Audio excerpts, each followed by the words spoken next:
We were asked to give practical examples. I don't think I have much time, so I'm going to go through these very quickly. I've actually got 2 books. I've written 2 books which are examples of interfaith or faith secular cooperation. But the 7 that I will mention simply as illustrations are first, in a sense, my favorite example is the religious leaders of Ghana who united on what they called a crusade against filth, which was on garbage, sanitation in Ghana and the city of Accra. The sense was that all traditions, the Muslim, Christian, Protestant, Catholic, African traditional religions, which were what was there, all have traditions of cleanliness and all focus on water, and that if they worked together, they could could solve a major problem for their country.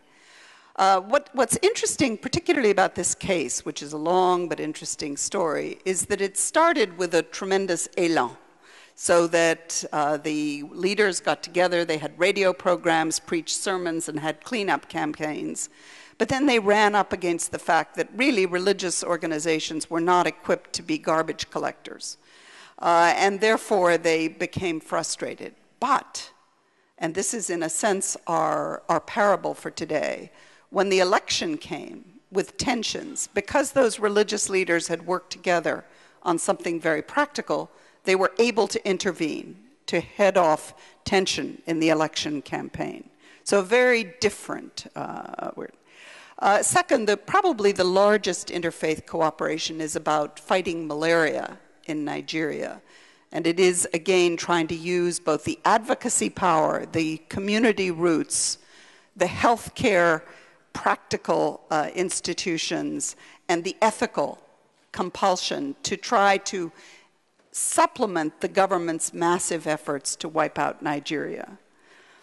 In Cambodia, the number of religious voices and institutions working on development, from trafficking to neonatal resuscitation to reconciliation to building wells and to serving the poor through health, is an extraordinary tapestry of experience and insight that we need to tap.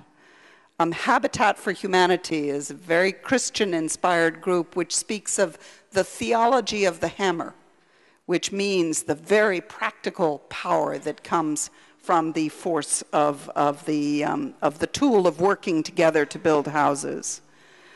We had a fascinating experience working with an evangelical Christian group which asked us to work with the World Bank and Moroccan Muslims to generate support for climate change.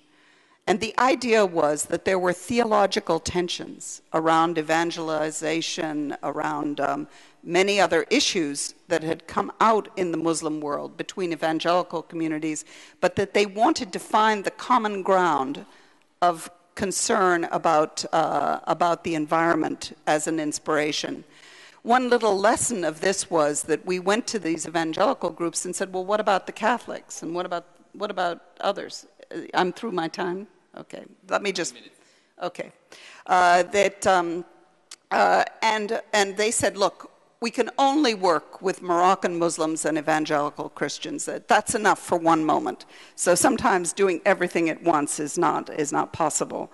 Sudan is an extraordinary example of where interfaith cooperation is more needed now than ever, both in the short response and in the long term. And finally, the story of Aceh, the reconstruction of Aceh after the tsunami and the conflict, is a fascinating case study that we are exploring. To finish, very briefly, first, we need much better knowledge because we have no full mapping. We have very fuzzy definitions. We have a long way to go. We think that there is tremendous promise in looking at specific problems, to whether it's defending a church construction or a mosque construction as a way to start the problem. But we can also look very large. Global poverty, the Jubilee campaign, the feticide, the fact that there are 100 to 120 million missing girls in the world because of son preference, issues of trafficking. There are some issues that are morally very straightforward. Hunger is very straightforward. There are others that are somewhat more complex. For example, trying to end child marriage. And there are interfaith but also intrafaith challenges. For example, family planning within Christianity. But to me, the largest and the challenge we need to focus on is faith secular. So as a conclusion, interreligious action is the most promising bridge before us. Thank you.